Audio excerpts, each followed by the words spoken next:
What in the world is an additive inverse?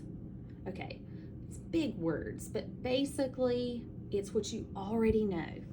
Look at this example. 3x minus 3 is the same thing as 3x plus negative 3.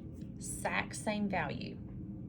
If that's true, then this would be the additive inverse property, where minus a number is the same thing as plus its negative. But then I can also do the commutative property and switch the order, which says I can switch the order of the numbers and it's still the same thing. So I can move this negative 3 here and do plus 3x. And essentially this is the same thing as this, which is the same thing as this. This because of the additive inverse property, and this one because of the commutative property. So additive inverse is something you already know. Let's look at another example. Let's look at 21s minus 13.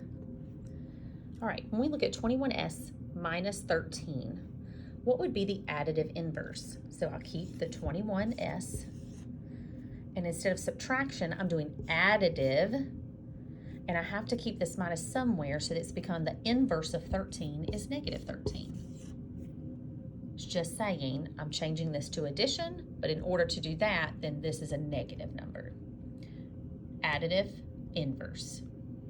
Got it? So these two would be the same. This would be the additive inverse. So I have two equivalent expressions.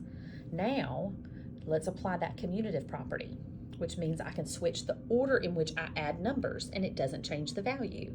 So then I'd put this number first. Let's do negative 13 plus, what's my thing that's left?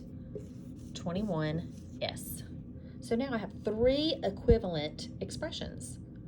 This one using additive inverse property, this one using commutative property. You guys got this. You rock.